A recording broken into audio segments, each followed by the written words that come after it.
প্রিয় দর্শক, আসসালামু আলাইকুম। দেশব টিভিতে আপনাদের স্বাগত জানাচ্ছি। রাজনীতিবিদেরা শুধু ক্ষমতার কেন্দ্রে থাকা প্রবল প্রভাবশালী কিছু ব্যক্তিই নন, তাদেরও কখনো কখনো জনতার সামনে দিতে হয় ভাষার পরীক্ষা, সহনশীলতার পরীক্ষা, রুচি, ব্যক্তিত্ব ও অভিব্যক্তির পরীক্ষা।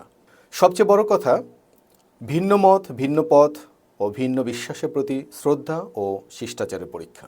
আমরা আজ তুলে ধরব একসময় ক্ষমতার কেন্দ্রে থাকা শেখ হাসিনার রাজনৈতিক ভাষা বনাম ক্ষমতার বাইরে থেকেও সংযম ধরে রাখা একজন বেগম খালেদা জিয়ার রাজনৈতিক আচরণ। প্রিয় দর্শক, স্বাধীনতা উত্তর বাংলাদেশের রাজনীতিতে দুটি প্রধান চরিত্র, দুজন নারী রাজনীতিবিদ, দুজনই সাবেক প্রধানমন্ত্রী। বাংলাদেশের সামগ্রিক রাজনৈতিক শাসন ব্যবস্থায় যারা পালাক্রমে নেতৃত্ব দিয়েছেন দীর্ঘ ৩ দশকেরও বেশি সময় ধরে, কিন্তু দুজন ছিলেন মুদ্রার এপিঠ আর ওপিঠ। দুটি ভিন্ন ধারা, দুটি ভিন্ন রাজনৈতিক সংস্কৃতি, দুটি ভিন্ন ভাষা ও আচরণ। একজন ভিন্ন মতের উপর দমন পীড়নের অভিযোগে অভিযুক্ত, জনরায় উপেক্ষার অভিযোগে বিতর্কিত, একপাক্ষিক ও প্রশ্নবিদ্ধ নির্বাচনের মধ্য দিয়ে ক্ষমতার কেন্দ্র আঁকড়ে থাকা সাবেক প্রধানমন্ত্রী শেখ হাসিনা। অন্যজন ৩ বারে নির্বাচিত প্রধানমন্ত্রী, বাংলাদেশের প্রথম নারী ও বিশ্বের দ্বিতীয় মুসলিম নারী প্রধানমন্ত্রী। পরবর্তীতে স্বৈরাচার শেখ হাসিনা কর্তৃক মিথ্যা মামলায় গৃহবন্দী, নির্যাতন, কারাবাস ও প্রবল রাজনৈতিক প্রতিহিংসার শিকার, আপোষহীন বিরোধী রাজনীতির প্রতীক হয়ে ওঠা বেগম খালেদা জিয়া। আজ আমরা বাংলাদেশের রাজনীতিতে বিভিন্ন সময় ঘটে যাওয়া নানা ঘটনা প্রবাহ, ক্ষেত্র ও পরিপ্রেক্ষিত, বিভিন্ন প্রিন্ট, ইলেকট্রনিক ও সোশ্যাল মিডিয়ায় প্রচারিত, প্রকাশ্য জনসভা ও সংবাদ সম্মেলনে উচ্চারিত রাজনৈতিক ভাষার ব্যবহার ও শব্দচয়নের আলোকে তুলনা করব এমন কিছু আচরণ, বক্তব্য, শিষ্টাচার ও অভিব্যক্তি যেগুলোর মাধ্যমে শেখ হাসিনা বারবার আলোচিত, সমালোচিত হয়েছেন, আলোচনার জন্ম দিয়েছেন। কিন্তু খালেদা জিয়ার দীর্ঘ রাজনৈতিক জীবনে কখনোই তা খুঁজে পাওয়া যায়নি। প্রথমত, প্রতিশোধ পরায়ণ ভাষা ও হুমকির রাজনীতি। বাংলাদেশের রাজনৈতিক ইতিহাসে প্রতিশোধের ভাষা একটি অতি সংবেদনশীল বিষয়, যা সময়ে সময়ে আলোচনা সমালোচনার জন্ম দিয়েছে, তৈরি করেছে বিভিন্ন জটিলতা আর সংঘাত। বিভিন্ন সময় মিডিয়া প্রচারিত রিপোর্ট ও জনসভায় দেওয়া বক্তব্যে দেখা গেছে শেখ হাসিনা একাধিকবার প্রকাশ্যে বলেছেন সুযোগ পেলে খালেদা জিয়াকে ক্যান্টনমেন্টের বাসা থেকে বের করে দেওয়া হবে। কখনো কখনো তিনি বলেছেন ওদের সবগুলোকে পদ্মা নদীতে চুবানো হবে। বিদেশে থাকা তারেক রহমানকে উদ্দেশ্য করে শেখ হাসিনা একবার বলেছিলেন, সাহস থাকলে বেটা একবার দেশে আয়, আমরা একটু দেখি। এমন আরও অনেক অশালীন ও কুরুচিপূর্ণ বক্তব্য শেখ হাসিনা দিয়েছিলেন। এই বক্তব্যগুলো কোনো গোপন বক্তব্য ছিল না, একেবারে প্রকাশ্য জনসভা, রাজনৈতিক ভাষণ এবং গণমাধ্যমের সামনে তিনি এগুলো দিয়েছিলেন। এখন প্রশ্ন করাই যায়, এই ধরনের প্রতিশোধমূলক, ব্যক্তি নির্ভর হুমকির ভাষা কি খালেদা জিয়া কখনো ব্যবহার করেছেন? এর উত্তর একটাই, মিডিয়ার নথিতে, ভিডিও আর্কাইভে কিংবা বড় কোনো জনসভায় খালেদা জিয়ার মুখে শেখ হাসিনা বা তার পরিবারের বিরুদ্ধে এমন ব্যক্তিগত প্রতিশোধের ভাষা কখনোই খুঁজে পাওয়া যায় না।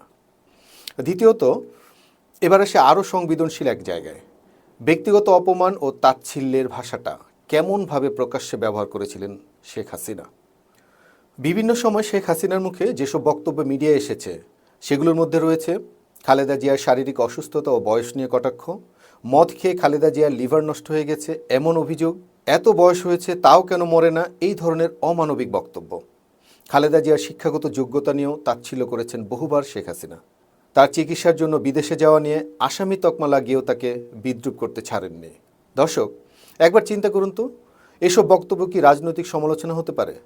এসব কি একজন পরীক্ষিত, দায়িত্বশীল রাষ্ট্রনায়কের ভাষা হতে পারে? এসব ছিল প্রকৃত অর্থে রাজনৈতিক প্রতিপক্ষ হিসেবে বেগম খালেদা জিয়ার ব্যক্তিগত জীবন, স্বাস্থ্য, বয়স ও মর্যাদাকে লক্ষ্য করে সরাসরি আঘাত ও প্রতিশোধ পরায়ণতার বহিঃপ্রকাশ। আসুন তুলনা করি, একবার স্মরণ করে দেখি, বেগম খালেদা জিয়া কি কখনো শেখ হাসিনার অসুস্থতা, পরিবার, বয়স বা তার ব্যক্তিগত জীবন নিয়ে কখনো কোথাও এমন কটাক্ষ করেছেন অথবা করার চেষ্টা করেছেন?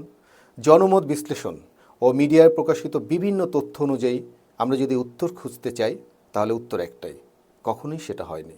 তিনি কখনোই এমন কটাক্ষ করেননি।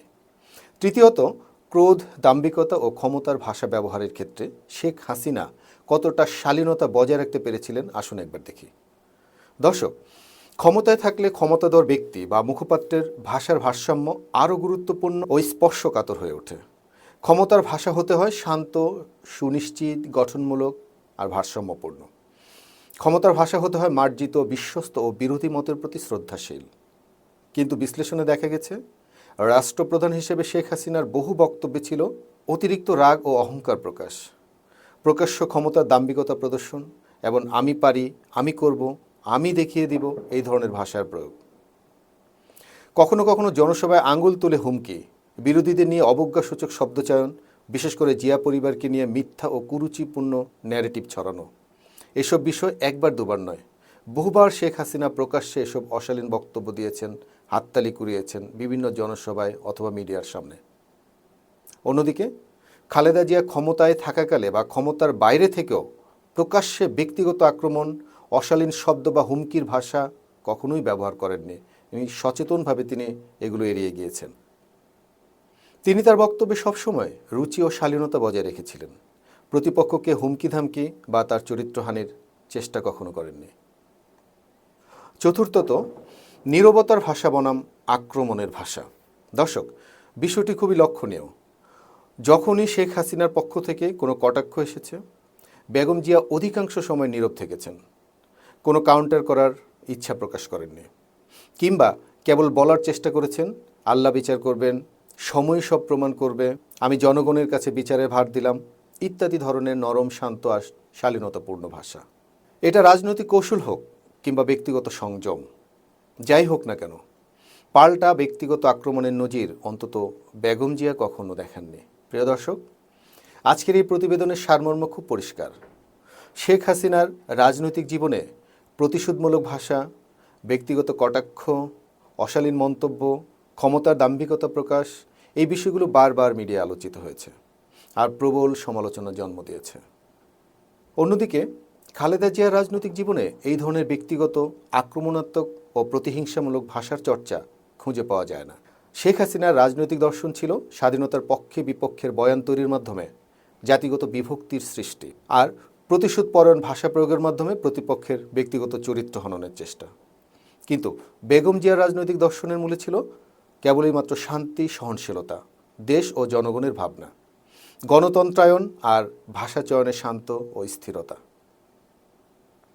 দর্শক, এবার আপনি নিজেই ভেবে দেখুন, শেখ হাসিনার কোন কোন গুণগুলো বেগম জিয়া তার দীর্ঘ রাজনৈতিক জীবনে কখনোই চর্চা বা প্রয়োগ করার চেষ্টা করেননি, আর যেই জন্য তিনি হয়ে উঠতে পেরেছিলেন একজন দেশনেত্রী, দেশ ও জনগণের ভালোবাসার মধ্যমণি।